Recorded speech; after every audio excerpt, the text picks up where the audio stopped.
So for the second prescribed title, there's a sharp line between describing something and offering an explanation of it. To what extent do you agree with this claim?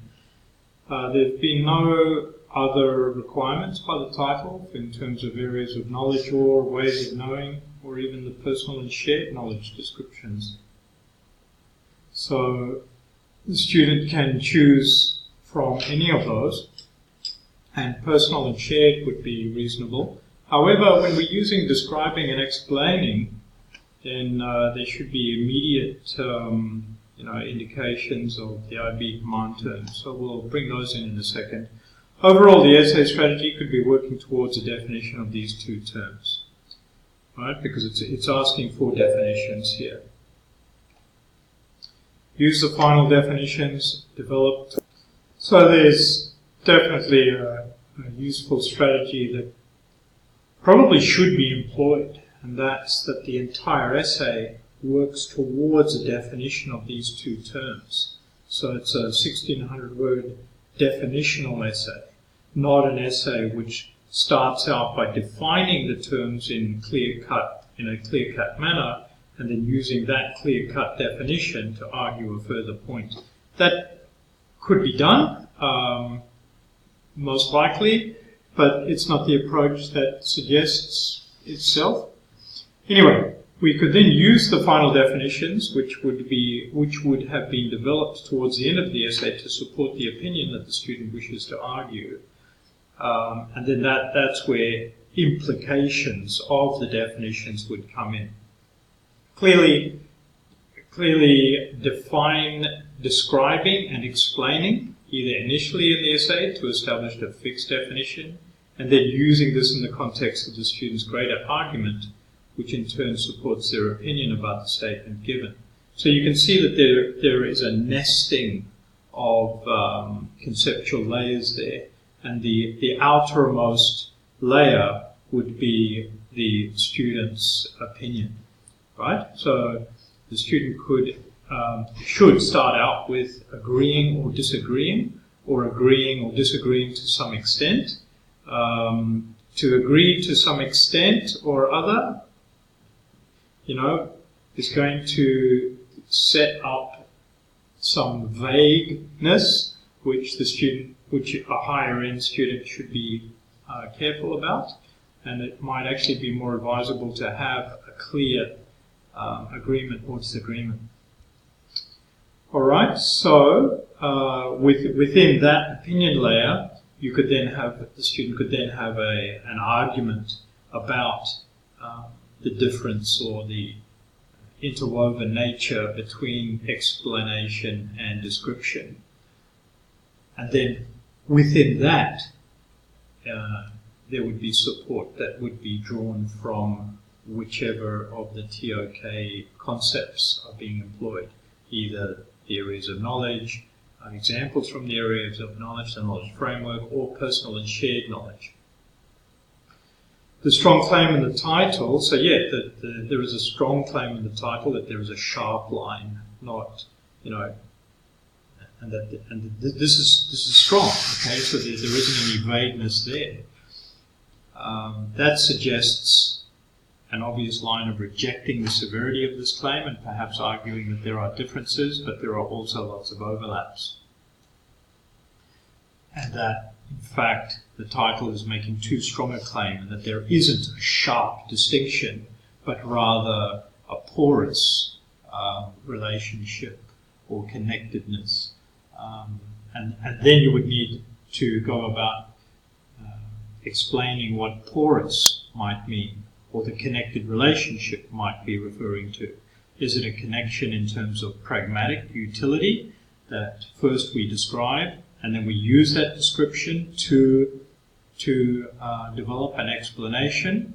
Or is there a different type of connectedness? Is describing necessary within a greater context of explanation?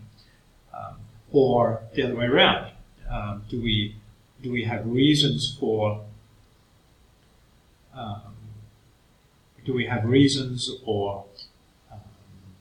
some background contextual information which then provokes description? So that's when we would say, okay, well, what do you mean by something? What do you mean by X? And then the response should be, well, if we look at this example and that example, then we can derive some understanding of X.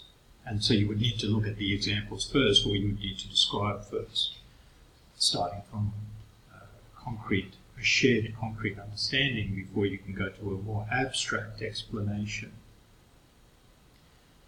Students could draw examples from their own work in the IB, since these are IB command terms, which do carry significant differences. The IB Guide to Command Terms should be a useful resource here, as would the exploration of different tasks from the students' IB subject areas. And so this is a good example of an essay where we don't need to say this area of knowledge and that area of knowledge, but rather, in my language and literature studies, we looked at a novel in which the characters did X, Y, and Z, and when we had to describe these characters, when we had to explain their motivations, describing and explaining in language and the literary arts took on different meanings or different forms or different significance from when I was doing biology. And inside biology, we had to describe certain phenomena, certain empirical observations, and then we had to explain why those observations might be occurring. So description and explanation could be shown to be different in different subject areas that in the student's experience. Or they could be the same. It could be shown to be the same. The student could refer to different problems, exercises, questions, or texts from IB subjects, compare how the answers would be different within each command term. That could be an approach. Inductive and deductive reasoning could be employed to demonstrate that inductive reasoning starts from description of empirically observed phenomena and instances of real things. To describe could be argued as a broader level concept and skill set than to explain. Examples could be found in both the sciences. Counter-examples might be taken from students' personal knowledge or from lower levels of Bloom's taxonomy. This could also be used and summarized by interested students. So students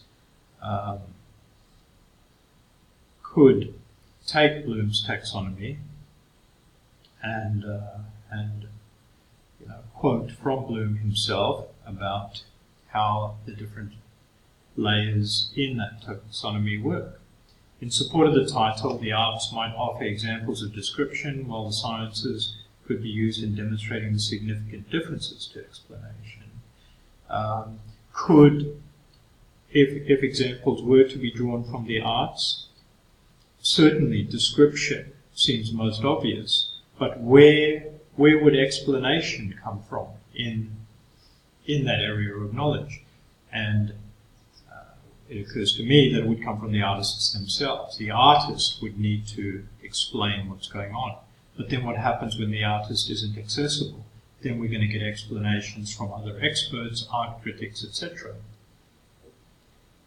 And they'll be drawing on in order to get to explanation, in order to explain something, in order to explain an artwork. Especially in the realm of the arts, explanation might link us to greater social, historical, political factors. Greater context would be required in order to have a satisfactory explanation of why an artwork is representing a certain reality or artifact in a certain way, in a particular way. So there should not be assumed to be a hierarchy between the terms. Consider where description and explanation are used in the world. Police detective work, witness accounts, scientific observation, literature, all of these require description. Explanation in each of these fields serves a complementary purpose, perhaps that of describing what is not seen or experienced directly. Explanation gives access to motives, context, and implications. So these are the more abstract aspects of understanding. Discuss a sharp line. What does this refer to, and who would ever make such a claim? Natural sciences might be more likely to use sharp definitional strategies such as demarcating lines than the human sciences, where knowledge is much less sharp. But what does sharpness mean? What does vague mean? What does a grey area mean? All of those terms would need to be discussed and exemplified. Along these lines, the students might explore examples in each of these areas of knowledge and discover that the claim is not completely wrong. It all depends, like much in TOK, upon the viewpoint or the interpretation of the term. From a natural sciences perspective, largely the claim can be supported. Right? So in physics, for example, in classical physics particularly, if we're describing an observation, a data set, an experiment, then this description is going to have a clear demarcation from secondary scientists who are then coming up and looking at that experiment, those observations, and explaining why they're false, or why they are occurring. However, in more recent science, such as nuclear physics and ecology, the relationship between description and explanation is much more interwoven and complex, and such complexity could be used as a counterpoint. The utility of knowledge by description and knowledge by reason could be discussed. So how useful is descriptive knowledge and how useful is explanatory knowledge? This might demonstrate that description is necessary in order to derive or support satisfactory, reliable explanations. Right? So description is needed. There can't be a hierarchy between the two. They're both required in order to arrive at a profound, a deep, a meaningful, a reasonable explanation, and a reasonable understanding of whatever is being considered. And in this case, in this sense, the two terms are connected, and that there isn't such a deep, sharp demarcation